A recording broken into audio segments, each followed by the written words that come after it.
The sophomore quarterback drops back, floats into the end zone, and it's intercepted. Brisker! Wow! Brisker! What a game! Penn State! Hello and welcome to Trading Twos, a Penn State football podcast. I am Ryan Parsons. I'm joined, as always, by my good friend Will Pegler. And Will, Penn State is bad and also good, maybe. Yeah, I think that's a really good way to put it, Ryan. Happy Sunday, happy NFL Sunday. Maybe we can unwind with some NFL football today after yesterday. Yeah, I mean, Penn State wins 52-6 over Nova. I think the story is once again kind of a slower offensive start. They definitely started to wake up, and there were some positives to pull from it. But I think once again, people still feel antsy about the offense. Without a doubt, I still think it was a better crowd on yesterday compared to FIU. I think you could tell like the place was rocking. I think you said it felt like they were treating it like a Georgia game just because of the FIU game. People were like, let's murder Nova and like remind people we're number 2 in the country. Oh, really pretty day, good 3:30 kick, like a classic kind of Chamber of Commerce State College day.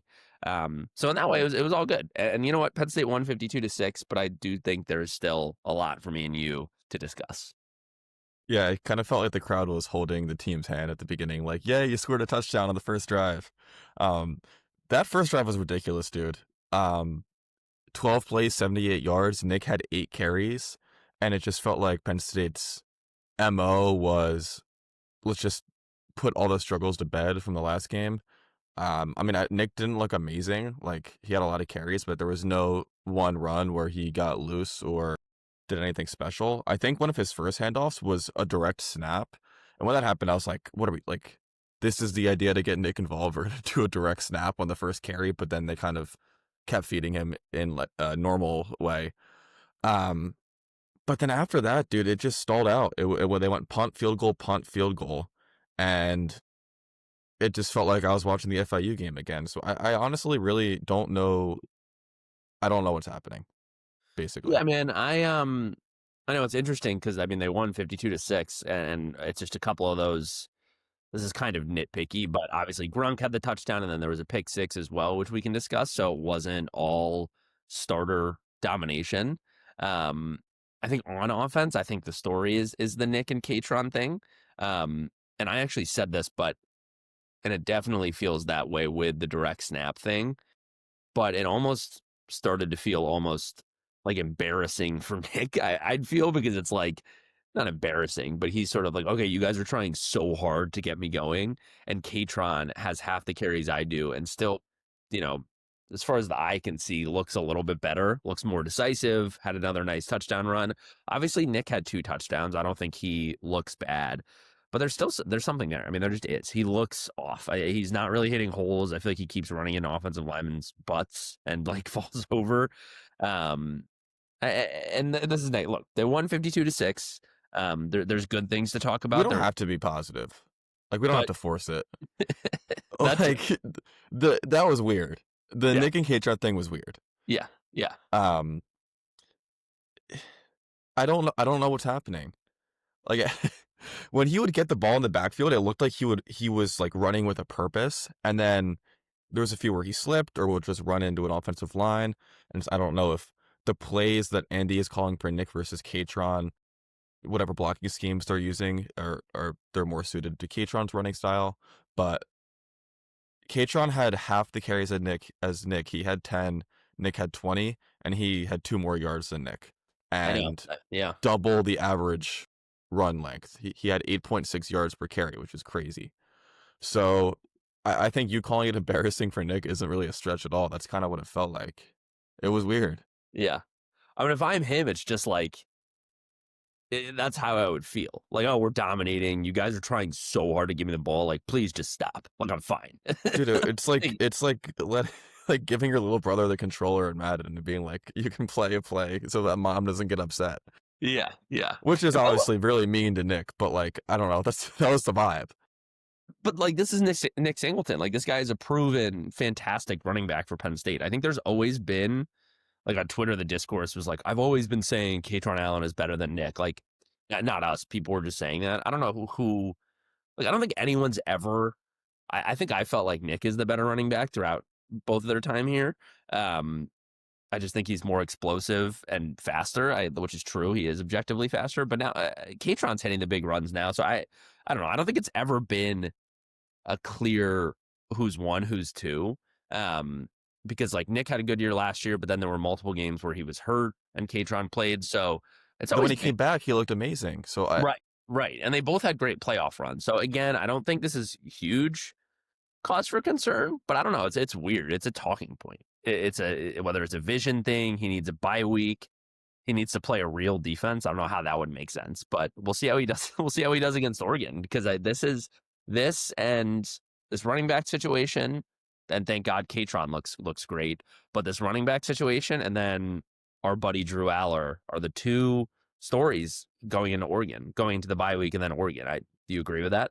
100%. I mean, the whole thing this time for these first 3 games has been, it doesn't count, but also we need to try to glean as much as we can to see how good of a team they are heading into Oregon. Right. And I think it's pretty inconclusive. Like, they've looked good at times on offense. And, you know, the cope part of your brain, like the back of your brain, is like, they're trying new things. They're putting things on tape. They're purposely not showing stuff. They're running Nick 20 times on purpose for a reason, to show Oregon something, to show Ohio State something. But then also, like, Nick or Drew throws an interception, and it's like, I don't care how hard they're not trying. Like, that's ridiculous. Is that the worst interception Drew has thrown? I think the Notre Dame one was obviously worst timed, and that was a pretty. But you could see it. You could kind of see what he was doing. What was that? I don't know, dude. I really don't. James said in his press comments there was a missed assignment. It almost felt like he was like kind of trying to take blame off Drew. And he didn't put blame on anyone specific, but he said there was a missed assignment. It did look like Drew went to, and first of all, to paint the picture, I am pretty certain this interception came after Elliott Washington's interception. Was that out Damien? I forget who had the interception. I'm sorry, I'm blanking. But I believe that play came. Here, I got it. Yeah, it was Elliott Washington, because so anyway, Penn State, and let's get into Drew now. This is what we're doing now. That was the segue. Penn State and the offense in general, I guess, still, but Penn State won 52-6. Penn State gets the ball in plus territory. I think Dom DeLuca forces pressure on McQuaid, the Nova quarterback. Elliott Washington gets a pick. All is great. It's like, all right, let's go. And yeah, man, Drew did a fake handoff to nobody, which happened a couple of times on the day yesterday. And Kaytron kind of runs out. And then it looked like he was like trying to lead him, but the safety or the linebacker was just like right there. And it was horrible. I mean, thank God it wasn't a pick six, because the guy had nobody. There's no excuse. Yeah. Yeah. Like, the missed assignment was Drew missing where to throw the ball. Yeah. That was the missed assignment. What was the missed assignment? Yeah. Yeah. Yeah.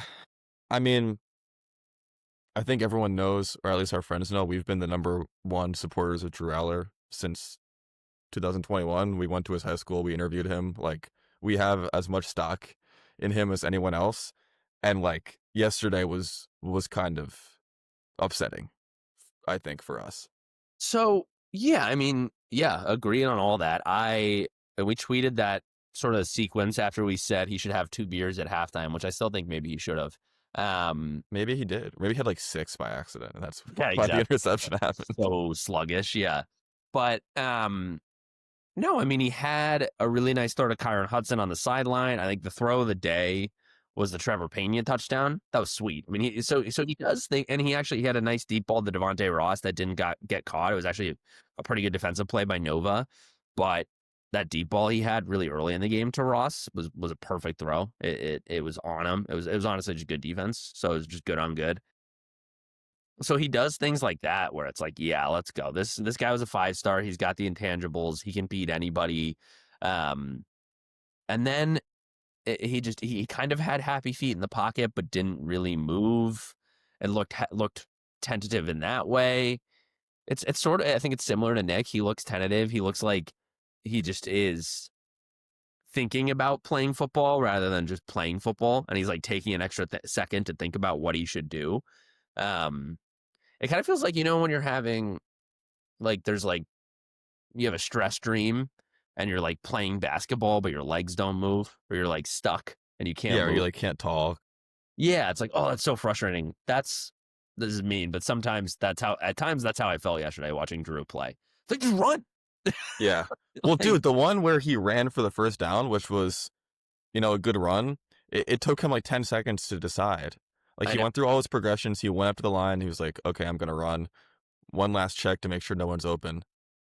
Okay, now I'm going to run. And it was like, it was weird. It was really weird. And you can't, at the same time, you can't put any stock in it because it's three like fake teams. So maybe against Oregon, he's just going to be good, but he's done nothing to convince me that that's the case. Right. So again, it's just wait and see, which sucks. Like, really good analysis, guys, but I don't know. Like, like No, I think that's what it is. That's fair. Because you don't want to make any snap judgments either, because we know what the guy's aware of. I mean, he did some not great things yesterday. He missed. I think you tweeted the screenshot on your personal of him. He forced a tight ball to Khalil Dinkins on the sideline that was ruled incomplete, but it was kind of a nice throw. But on that play, he missed Kyron Hudson cutting over the middle of the field, like egregiously open, and he just missed him. yeah, Couple that missed was mean reads, by me. a bad. Yeah, it's true though. A couple missed reads, a bad interception. If you want to start with the bad, and kind of hesitancy to run, but then also some really sweet throws, like nailing open receivers, hitting receivers in tight spots. So it's sort of this 50-50 thing, taking the good with the bad, but you don't want to have to take the good with the bad against Villanova or against FIU or Nevada. So it's really strange. And on the running thing, I said it yesterday, but I'm almost like, are they telling him these first 3 weeks, like, look, the offensive line was dominant yesterday in terms of pass pro. Look, it's Nova, so like, yeah. But so are they telling him, like, okay, just the offensive line's awesome. We're playing cupcake D lines. Like, just sit in the pocket and survey and don't get hurt. And like, don't. Are they telling him not to run as much? I don't know. That was after his first down conversion on third. I think he broke a tackle and he had a nice run eventually after deciding to run after taking a while. But is that coming from coaching? Like, I don't really know. That's what I want to say, but that sometimes overcoaching results in overthinking. Like, so maybe that is what's happening. But I don't know. That was my read. I think that's totally fair to say, but it's also, I don't know.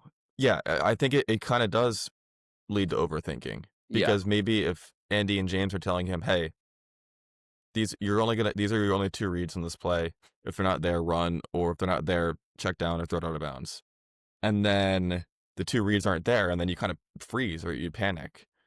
So it almost felt like Drew and the offense played a lot better when they were in tempo and they weren't thinking and they're just running their 2-minute offense. Like that drive at the end of the half, that it went seven plays, 70 yards in 30 seconds. And that was the second touchdown they scored after kind of the stalling out after the first drive. And that looked good. I mean, it was really efficient. They were moving, Drew looked good. So God, this just makes me sad. It does feel like when they're in stride and they're just playing loose and free, things look good. But it's like when it's an assigned or scripted play, Drew's like, oh, like, why would I fit in this tight window when I could just... Right. So Yeah. I don't know. In some ways, I feel like that's been his story at Penn State. That it is, he's rated as this really careful quarterback. His touchdown to interception ratio is great.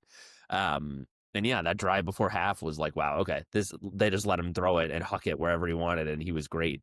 So, I mean, maybe like it could be this reverse psychology impact. Like, we're playing bad teams. I'm just going to be careful. I'm not going to do anything stupid. And then he turns it on against Oregon. That's got to be your hope, right? He turns it off, I guess. I think I said that last week, like, just turn it off and go play.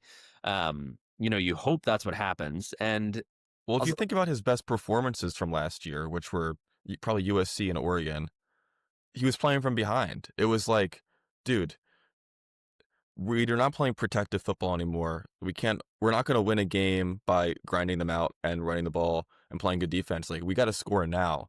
That was when he looked like his potential. So I think that's a completely fair take by you. %. Yeah, no, I think if you look at last year, those are two great examples. He threw a couple interceptions because he was trying to fit it into tight windows, but it didn't matter. Yeah, I mean, end of the day, guy threw for 209 yards, a touchdown, an ugly interception. His completion percentage was a little over 50%, I think. So ugly. yeah, I mean, it's odd, and I think we feel similar to how we did after FIU. I think people were going into this already pretty tight, like from a fan perspective. So I know we were all watching the TV, like, when are they going to score? Like, they're up 10-0. This isn't good enough. What, like, when are the and so we were waiting on that. So the Payne touchdown was a release and kind of an exhale, to be fair. Excuse me, but no, man. I think offensively that, like, we feel similar. The concerns are still there, and um, even I don't know. It'd be hard, even if they did play flawlessly. I do think it's hard to then be like, oh, they played great against Nova. I feel good again. They're going to be great against Oregon, because you also, in the other way, can't put that much stock into it. So I think no matter what, we were going to feel this way. Like, even in July, we should have known, like, they're going to play 3 crappy teams. It might be they're going to win, but we might nitpick, and we're really not going to know anything until Oregon. So I think we stand kind of where we thought we would. Somebody else tweeted the point differential for the first 3 weeks, and that made me feel better too. Like, Penn State has beaten their opponents up like 100 something to, I guess, like 18. So it's like, okay, yeah. If you thought that, somebody told you that in July, you'd be like, yeah, sure. Like, that makes sense. But yeah, man, I think we said it before when we hopped on. Those are the 2 offensive storylines, Drew and the running backs. Anybody else you wanted to hit on that side of the ball, kind of on yesterday's game? I do just want to touch on what you said about, these 3 games. I wrote this I did the recap yesterday for Black Shoe Diaries, and my whole thesis was like, these 3 games are just a moot point. Like, we knew coming into this, it doesn't matter. Like, these are 3 games that James essentially could decide what he wanted to do with. Does he want to drop 80 points on all of them? Does he want to get freshmen involved? Does he want to try new things on offense? We don't know what his MO was. We still don't know. They looked fine. But whether they won by 100 points each game or were in a slugfest, it never was going to affect the Oregon game. It was never going to affect the Ohio State game. It was never going to affect how they finished at the end of the year in terms of optics to fans, at least. So I think you kind of just got to trust James that how he decided to treat these 3 games was the right decision.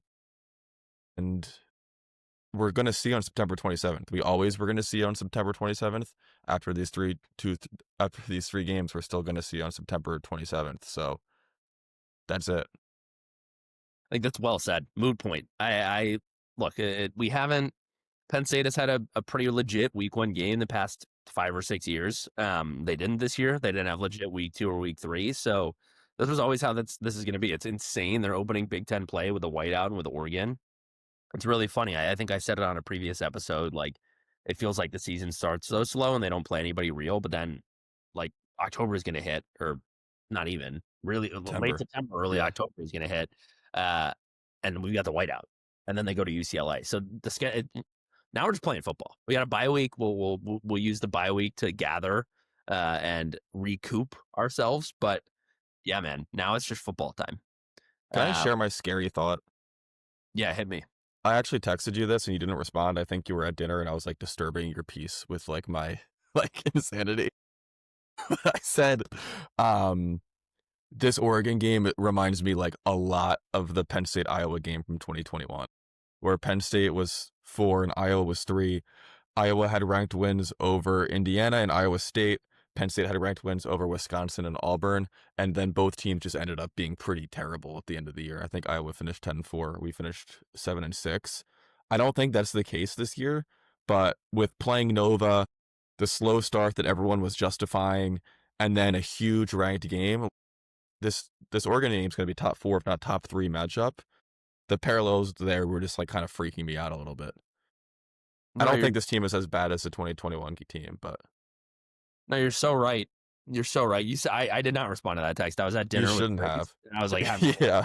I was like, Jesus Christ, like, that's true, but I don't even want to address that. It's like Ryan just texted me something. I gotta go to the bathroom real quick. I gotta go to the bathroom and throw up. Like, I don't know. the parallels are definitely there. I think this team is so much better than the 2021 team. Like there were so many. Sean also got hurt. Sean got hurt. Jesus, yeah. Hopefully that's not a foreshadow. God. Uh, um, yeah, man. I think this feels a little different. I think there were like Penn State allowed 17 points to Nova that year. Like the defense was not as good at all, and let's get into the defense in a sec. But that is still a huge difference maker for this team, even if the offense is taking its time to get ready. The defense is clearly not. So I don't not see the parallels. I think that's a fair point. And you're just a real fan thinking about worst case scenarios. But yeah, man, it's crazy to think it is going to be a top 3 or 4 game. I mean, Oregon's been sick. Like they crushed Northwestern yesterday. They crushed Oklahoma State and Mike Gundy. I finally remember that guy's name 2 weeks ago. So they are legit. It's going to be awesome. It's a collision course for 2 of the better teams in the Big Ten. Obviously, Ohio State awaits as well, but yeah, I think with that in mind, I think that's pretty much everything we wanted to hit on offense. I did actually want to mention real quick. I love Trevor Pena. The touchdown catch he had was cool, but I do enjoy how they're using him with the end around play. I'd like to keep seeing that. Use him as a third running back. He's fast. He's shifty. I just wanted to mention that really quick. That wasn't really an organic way to bring it into the conversation, but I did want to mention that. And then one more shot. Anything on offense before we talk about this really awesome defense that I think is separating this team still? Yeah, I was going to give Luke Reynolds my MVP, but I'm just going to change it. I'm just going to talk about him now. I thought he had a great game. Like there was a few passes, giving him the MVP would be ridiculous. So I'm overriding myself there. 4 catches, led the team with 73 yards, 5 targets, 46 yards after contact, which is awesome. Huge. Felt like he was kind of that spark plug when Penn State needed something. Drew would check down to him or find him just open in a soft spot of the zone, and he would, I think there was that one play where he went down to maybe inside the 10 or the 5 and like went up to the student section and fired everyone up. So just felt like he was a good boost there when Penn State needed it. And again, we should give those guys shout outs because there were positives. We're ragging on Drew. Yeah, I mean, again, we're like being mean. Reynolds kind of looked like Tyler Warren in the open field. He like really hard guy to bring down the first time. Need a couple guys to bring him down. He has like tall, longer strides. He looks a little faster than Tyler because when Tyler was running, he just looked like a bowling ball. Reynolds like looks shifty. He has a little bit of wide receiver to him. He's lanky. Yeah, I'm super excited about him. So glad we gave him a shout out. They could be him and Pena could both be difference makers against Oregon and kind of have their welcome to big time college football moments. No offense to Pena, you're not getting a lot of that at Syracuse. So, yeah, man, I think that's everything on offense. I think what gives us hope and what keeps me confident for this Oregon game is that no matter how rusty the offense has looked through the first 3 weeks, this defense looks impenetrable, to use a word. Yeah, I know it's Nova. I know you can give all the qualifiers you want. They look great. I think they totally could hang with anyone in the country. I mean, saying that after the sample size we're given is kind of silly, but also the starters only allowed a field goal to Nevada. That was it through 3 games. So it looked on like I felt bad for Nova at a point, and it was kind of just I had a thought that was, can we just not play Nova's offense versus Penn State's defense? Like their quarterback got hurt, everyone was just getting beaten on the O-line. It was like, can we just only do Penn State's offense versus defense for 4 quarters just to get them right? Because I don't think Nova really wants to put their guys at risk anyway against DDS and Chaz Campbell and Tony Rojas. So yeah, there's no comparison to be made between this defense and the 2021 defense. I mean, Jim Doles has them playing hot out of the gate. Like, it almost feels like there's 2 different teams out there between the offense and the defense. I think also to you're saying you felt bad for Nova. It was like they are. It's a all gas no brakes mentality, which is really cool. Like no matter who it is, they're going like 110%. Going as fast, playing as fast as they can. I think that's something James has talked about. Like he wants them just playing fast and not thinking. think they did that yesterday. There was even a play where this wasn't even a credit to the defense. It was more so a mistake on Nova's part. But or one of the interceptions they forced, or nearly an interception, the left tackle just like didn't block DDS, and he almost killed their quarterback. So like that was funny to see. Not as much of a great play as much of it just taking advantage of a kind of bad play by a bad offense. But yeah, man, I think everybody we've already talked about all season has stood out, and they continue to stand out. I did want to mention, as good as the D line still looks, it felt like a linebacker day yesterday, which is really, really cool to see those guys. I think a lot of the point there in the offseason was it's Campbell, it's Rojas, it's DeLuca, not a lot of depth behind them, which, hey, that remains to be true, but those three guys look awesome. Campbell, I think, looked as settled in as he has had, as he's been settled in yet. That didn't make any sense, but he's looked super settled in for being a new guy and being like kind of the captain of the defense, calling the plays in. 3 tackles for loss. He had a sack. I really enjoyed watching him and Rojas. I felt like they were in the backfield every play, which was really cool and exciting. Yeah, they were playing violent. Like every play kind of just looked like a car crash happening. Someone was getting thrown around, or it was awesome. And I don't really even know what specifics to talk about because it's after 3 games. It's just everyone's playing great. The secondary, again, wasn't fully tested, but 2 interceptions, which was cool. Jameer Joseph got some run at the end, got that pick. It was cool. They can hang with anyone, I think, is Yeah, I don't the think takeaway. you need, we're 2 idiots. I don't think you need us to tell you Penn State's defense is good. Like, we don't even need to do that much analysis, which is cool. They're all awesome. King Mac got the start yesterday. My guy, he looked good. There weren't really any glaring mistakes. I think Nova had a couple okay runs, but they only had like a handful of first downs, it felt like. Jameer Joseph, the true freshman who we didn't draft in our snap count, he looked like a running back on that return. That was sweet. That was like, I mean, he made a couple cuts where I was like, Jesus, this guy could play wide receiver. So yeah, awesome. I think Rojas and Campbell were the 2 that stood out for me, but DeLuca was in there. He hurried the quarterback and he forced that interception. Several really, really just standout guys, and they're all guys we know. They're all kind of veterans or guys that are transferring in and who have played a lot of college football. Kind of besides Chaz Coleman, these guys are all like, you should feel good about them being in big games. So yeah, I don't really know what else can be said, how many superlatives we can use. They're awesome, and they've just done what they're supposed to do. Like against Bowling Green last year, the defense had a letdown. I think that was a letdown spot. No letdown spots yet. As antsy or as much unknown remains with the offense, like the defense is kind of making that up almost. Yeah, and it's kind of hard to give them credit because it never mattered. It wasn't like, oh, this is a big 3rd down stop we need or something. So it was kind of just more of like a very business-like approach. Just every drive, we're going to take care of business. So I'm very excited to see them against the Oregon offense. Like I really am. I don't know if Chaz Coleman and DDS are going to be in Dante Moore's nightmares, but I'd like to think they might start creeping in. Bring your lunch pail. You keep saying that, the workman-like approach. I like that because Jim The Knowles, penny packer. yeah, dude. But Knowles, blue collar Philly guy. Bring your lunch pail. Bring your hard hat. Yeah, love it. At one point, he was calling plays with like a walkie-talkie. That was awesome. So sick, dude. He's like calling in a freaking like Modern Warfare 2. He's calling in a nuke. Like engage 8 over. Like, just do it, James. Like, shut up. Like, I don't even want James on the channel. Just let me do this. Yeah, just run the sack play. Yeah, exactly.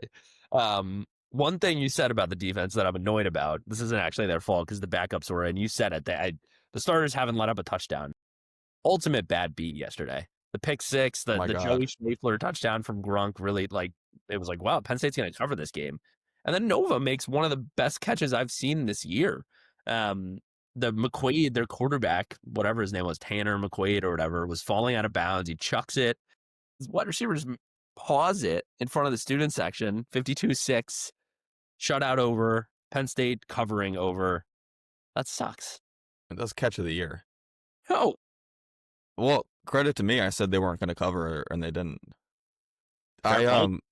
I had flipped over to the Tennessee game already, and I had the recap done for like 20 minutes, and I was waiting to Yeah. hit publish, and I kept just refreshing stat broadcasts, and it was like there was 30 seconds left for what felt like 20 minutes.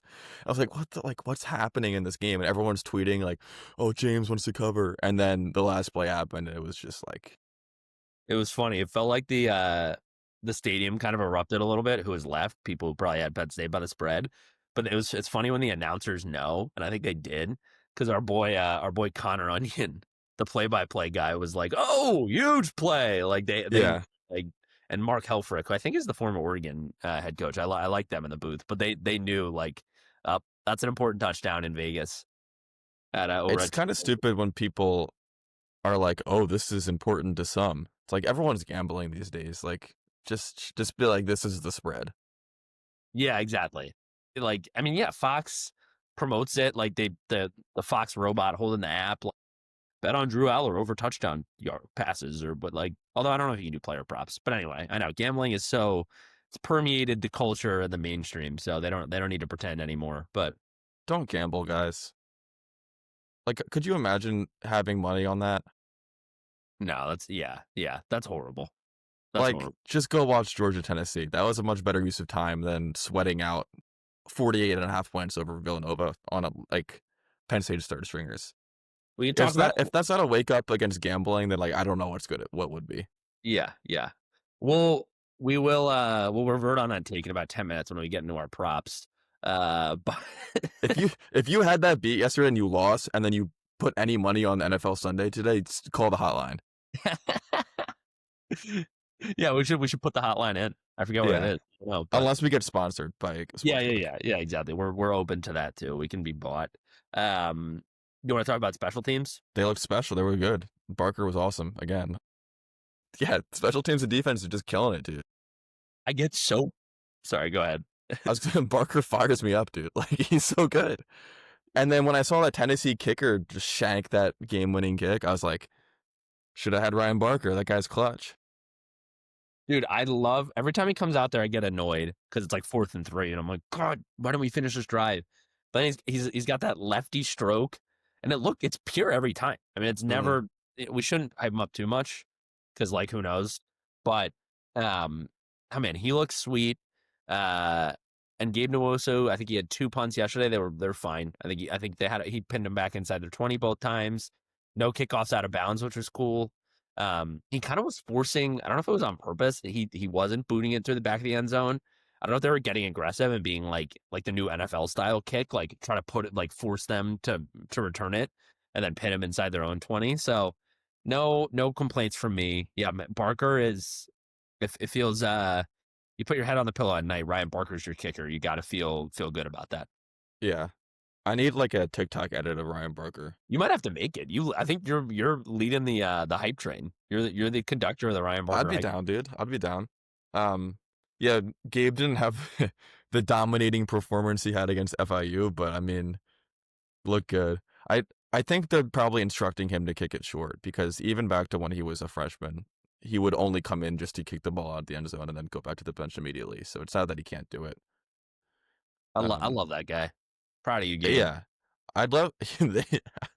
I was thinking at the end of the game they should put him in at the end just for like one play. People would freak out. I mean, he wouldn't even look that crazy. He's number 99 and he's huge. Like, Yeah. he cut away at the end. Could you imagine he tears his ACL doing that? Jeez, dude, don't even say that. Damn. I mean, this is they would never do that. But Nah. Who was your MVP yesterday? I'm probably stealing this from you, but it was Amari Campbell. I know you love that guy. Yeah. He had the best game of any defender. 7 tackles, 3 TFLs, had a sack, was just everywhere. And I mean, he plays hard. That number 24 was everywhere yesterday. I think he's pretty happy to be in a Penn State uniform. I think he's going to make a splash play somewhere down the line here. He just looked good. I mean, kind of an embarrassment of riches along the defense here, especially at the linebacker position. Just pick a guy to be your MVP, but he was mine. He looked great. I was mine. I was going to give it to Campbell. I love how he plays. He's kind of undersized, but it doesn't matter. He gets in there, gets in the backfield, makes plays. I feel like he was just laying into guys yesterday and just kind of leaving no doubt on his tackles, finishing plays. Yeah, so you could pick your poison on the defense. I think he stood out the most yesterday. So totally agreed with you there. I think he's the 1-1 obvious pick. I'm actually going to go offense for my MVP because I want to give this guy some love after what happened yesterday. I'm going to give it to Kaytron Allen. Hey, man, we appreciate what you're doing. I feel like it was like, look, hype up Nick. Like, you're good. You're not overthinking or anything. You're just running and playing football. And he was cool with it. He had 10 carries. He just looked awesome. Like, the coaches literally made a point of trying to make Nick have a day. And Kaytron still just managed to do that. I'm giving him MVP because I want him to keep rolling. Like, just he looks fast. He looks decisive. He's running through guys. He's booming, which we can discuss in a sec. He just had his 3rd boom of the season.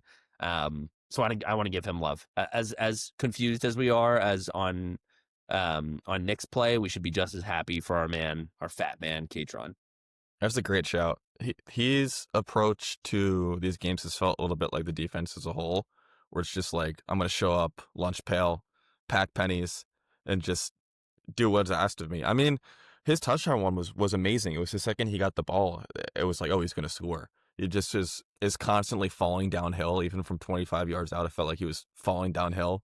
It just into the end zone. So yeah, great day for him. 8.6 yards a carry on 10 carries. I mean, that's great.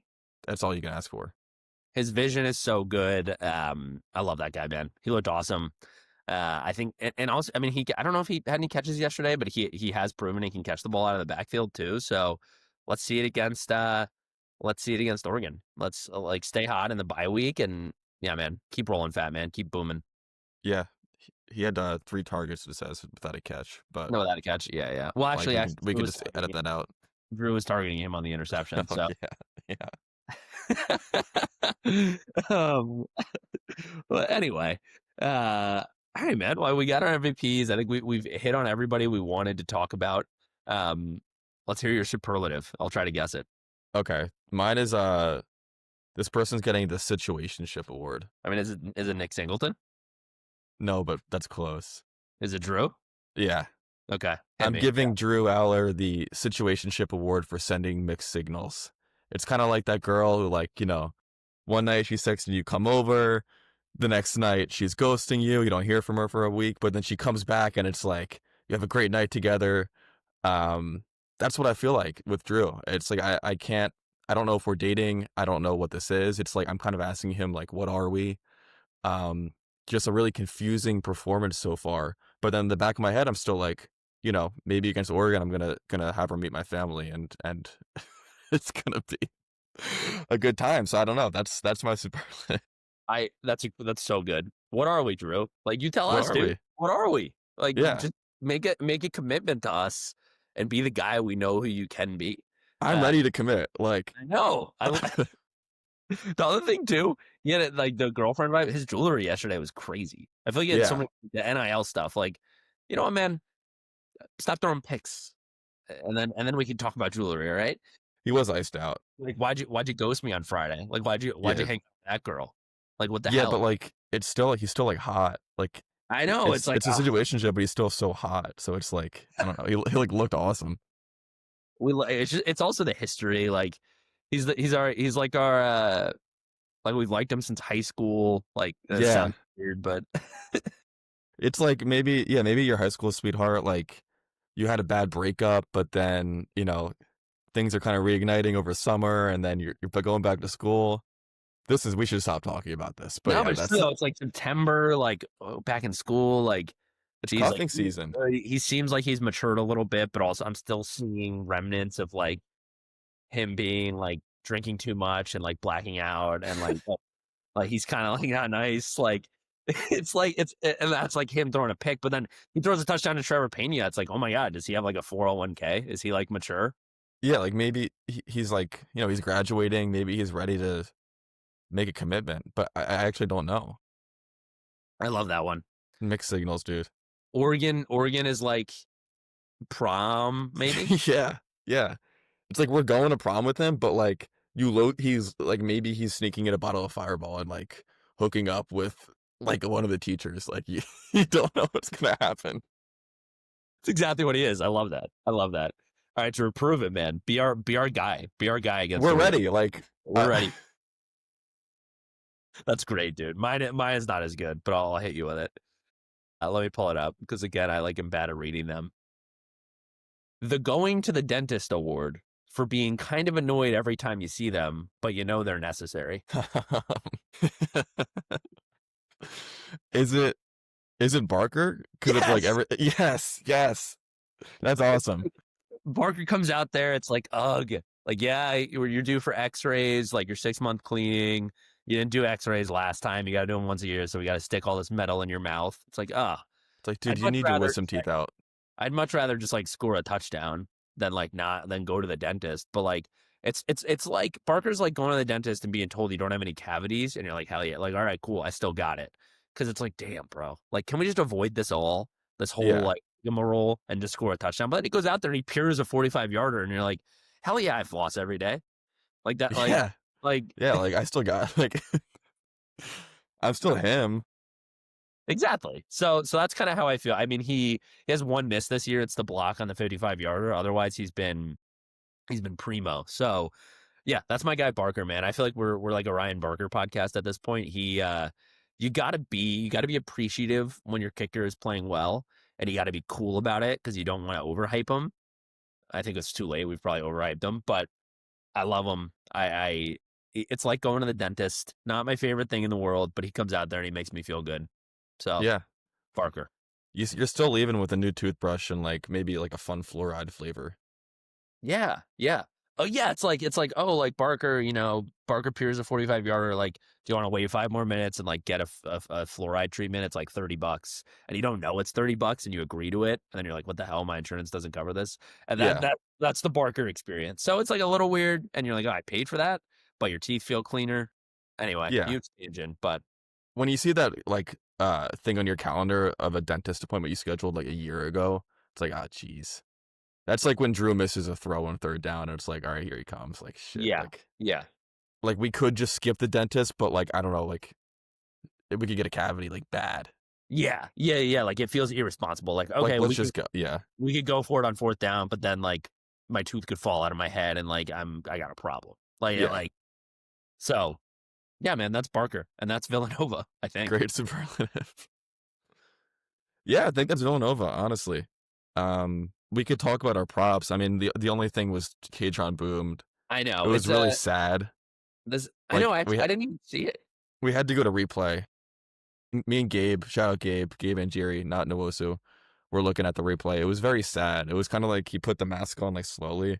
It was kind of more of like, it was almost like he boomed the front door down, low key left it unlocked anyway. So it was like, geez, he didn't really have to do that, but he boomed. It was a great run. It was just the vibes were not there. A boom's a boom. Yeah, I mean, this is just a Kaytron Allen segment. At this point, he's 3 booms, 3 games. Put up like 2 against Oregon, and then we're almost at 7.5. So this is a fun one to monitor. We're gonna freak out every time he does a boom, and then once this over hits, I guess we took the under, so we're wrong. But once this over hits, we'll be thrilled. I want to talk about our Rutgers. So we've got flag plantings, we've got Drew emotional episodes and crying and stuff. Rutgers, over 55,000 at the Penn State Rutgers game post Thanksgiving. We're watching that closely. Rutgers is 3-0 after we called them out for struggling against Ohio. We'll talk about Ohio again a little later. They crushed Norfolk State, Mike Vick's team, 60-10. Rutgers is 3-0. They're dominant in non-con play. Watch Rutgers. Let's talk about it. I got an eye on them. What's their schedule like? Let's look it up. They play at Penn State, so that's going to be a hard game. Yeah. Yeah, I forgot. Yeah. They got Iowa coming into town next week. We play at Rutgers though. Yeah, they got to play Oregon, Illinois. Besides that, I mean, they could beat Iowa, Minnesota, Washington, Purdue, maybe. I just wanted to highlight them. We don't have to go too far into it, but they have to go to Ohio State. Okay, that's okay. But they don't have to be undefeated. Like, they might be an okay team, and there might be 70,000 people at the Penn State Rutgers game after Thanksgiving. Honestly, it's a good game. Pack. Yeah. Piscataway. Yeah, if it's they're like, I don't know, maybe they're not receiving votes, but it's one of those things where Rutgers is frisky. It might be a little bit of a weird game for Penn State. So yeah, we will continue to monitor the situation in New Jersey closely. Yes. Excuse me. I think that's it for Penn State, man. Good 45-minute chunk of working through that. I mean, a lot happened around college football. A lot of really good games yesterday. I had a good watching session. The Clemson lost to Georgia Tech. They did that late fire drill field goal to win the game. And for me, that kind of brought the LSU Clemson result into question because LSU also kind of had an ugly win against Florida where Brian Kelly kind of freaked out after the game. Um, I don't know. I only bring this up because LSU is between Penn State and Oregon in the AP poll right now, and it's like I don't know, like if Oregon destroys Oregon State next week, which they will, could see a 2-3 matchup on September 27th. It's crazy. I know. I saw LSU was down early to Florida. I didn't see the full Brian Kelly clip, so I can't speak on it. But he like freaked out to reporters, right? Yeah, the first question was like, "Hey man, what's up with the offense?" And he just basically was like, "You guys are bad journalists." It was bad. You should watch it. It was crazy. Like your offense is bad, Brian. I don't like Yeah. that guy at all. I'll just say that. He's weird. When he went to LSU and like faked the Southern accent, like relax, Brian. Yeah, he dropped the accent when he was yelling at the reporter. Like, Yeah, the yeah, true, yeah, there you go. the true Yeah. thing came out. Yeah. No, I mean there's a lot of like a lot. I was just looking at the box scores, but I think the Clemson loss was huge. Several top 25 losses. Hate to see Notre Dame lose again. Their second of the year. You hate to see Sucks, that. dude. Yeah. I mean, they're 0-2. The rest of their schedule is like so easy, and they played two good teams and just lost to both of them. So when it's November and everyone forgot about this and they're in playoff conversations, I'm gonna be pretty upset. They're going to make the playoff because they're like, oh, well, you can, they crush Navy. Like, whoa. Yeah, like they really bounced back from those two losses to the only two good teams they played at the beginning of the year. Yeah. Yeah. I do Dude, think the look on Marcus Freeman's face when they scored was I had a good time watching that. Yeah. Yeah. No, yeah, man. I mean, I don't dislike Marcus Freeman. I just dislike Notre Dame. So anytime they fall in devastating fashion like that, you got to be pleased. I'll say that for sure. No, but an interesting week, I think, in the context of Penn State. You said it about the LSU thing, like they're weird and they're in the mix. And I know Nussmeier is in Heisman conversation, but that was an odd game. I think we're starting to see like things are starting to shake out about who's really real and who's not. Like USF started strong. They beat Boise and they beat UF. They just got crushed by Miami though. So I think I don't think USF is a bad team. I think they're like a strong group of five group, but Miami is clearly really good. I think Clemson, fake. Notre Dame, fake. I'll make that declaration now. Fraud watch. But I think it's starting to kind of happen. South Carolina got crushed by Vanderbilt, which is interesting. So I think, South Carolina's still got room to grow this year. Georgia slid by Tennessee. There's a lot of really good games. So yeah, the exciting. Georgia-Tennessee game was really good. I think those two teams are both really good, Georgia and Tennessee. Then this might be a situation where the SEC kind of cannibalizes themselves a little bit, but Georgia might be the team that rises out of the crop. But I think it definitely plays to Penn State's favor if there are a few weird losses in there where you start doing the math on who beat who and that sort of thing. Definitely getting way ahead of ourselves here, but I mean, no, this is kind of what we said. This is kind of what we said last weekend about having a weird FIU game, and then you look around and there's a lot of other weird games like Clemson and Troy last week. Obviously, they lose to Georgia Tech this weekend. Not that we want to compare ourselves to other teams every weekend, but if you look around, I mean, Ohio State started slow against Ohio. They won like 38-9 or something, but they started in the third slow. quarter. It was 16-9, I think. That's insane. Yeah, like it's college football. These are young players. It's hard. It's like consistency is the hardest thing to achieve. So if you win 52-6 like we did, and you look around, you feel happy. Obviously, you overly dissect everything, but still, that is of note. I think there was one other we were gonna say, or we were gonna mention. Were we gonna talk about Brent Pry? Also, Arch is bad. Yes, Arch. Yeah. Texas is weird. They're supposed to be a powerhouse, and Arch looked bad against UTEP. So that should be mentioned. Take some heat off our boy Drew. Yeah, it's like I'm in like a weird situationship with Drew, but at least I didn't settle for Arch. Like at least I'm not like married to him and I like resent him. So Exactly. unfair to say to a kid, but we're just going back to the Unfair, but look, man, I mean, it's college football is all about snap judgments. We're not saying we're right, but that's the narrative right now, so we can discuss it. I think You he's know what I hurt, mean? maybe. I don't know. Yeah, I know. People are saying that. But I mean, he looked really bad. He was like getting booed. He didn't look good. I know. You almost feel bad, but it's Texas, so I don't feel bad. And yeah, we got to talk about Brent Pry, right? He said it. Is he fired yet? He might be 10 live. a.m. on set. It might. I'm on Do Not Disturb. He might have literally gotten fired while we were recording this. I don't know. Yeah, that was really tough. They're 0-3 now. It's like, even if Penn State kept that Virginia Tech game this year, it would have been looked at as another cupcake game because they don't look good. I didn't even think about that. Yeah, I mean, yeah, they got crushed by Old Dominion, which is Ricky Ronnie's squad. So 2 ex-Penn State coaches. But yeah, they're 0-3. I mean, I've always loved Brent Pry. I thought he was awesome. I looked his name up. First headline I see is this is what his buyout is. So, It's like you feel bad for him. Like he took a pretty big risk leaving Penn State, and everyone was happy for him, and it hasn't worked out yet. So it stinks. It stinks. We were saying before we hopped on, like if he does get let go by Tech, he's a proven great DC. So obviously Penn State has Knowles, but who knows how long he'll be around. Maybe a little reunion in State College. Maybe the boys are linking back up. Yeah. Yeah, James and Brent. Yeah, man, I think that's everything around the world. We kind of zoomed through that, but there were a lot of good games, like really a great Saturday. I'll be interested to see the AP poll. I do think things are starting to level out here. Like the Oregon game is going to tell a lot about Penn State, but there's been several other games around the country that have told a lot about other teams. I think Clemson and Notre Dame have been exposed a little bit. Texas has been in some close ones. I'm hoping Penn State is not next on that list. Yeah, it kind of feels like the Grim Reaper is coming for us next. And just gotta dodge this Oregon bullet, and then we're fully off and running after that. 100%.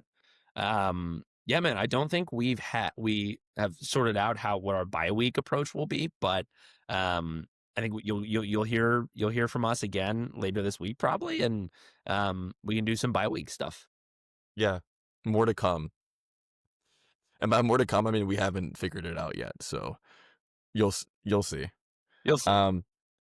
Cool. I think that's it, right? I think that's it. Awesome. 52-6. 52-6. It's a win. It was a strong win. They won. That's it. 3-0. Cool. 3-0. Heading into a bye week. Heading into Oregon, and gotta feel okay about the team. But yeah, that's a wrap on our episode. Thanks a lot, guys, for listening. If you're listening on Spotify, give us a follow, rate us 5 stars, leave a comment. If you're listening on YouTube, like, comment, subscribe, all that stuff. We really appreciate the support so far, and see you guys next week. Thank you, guys.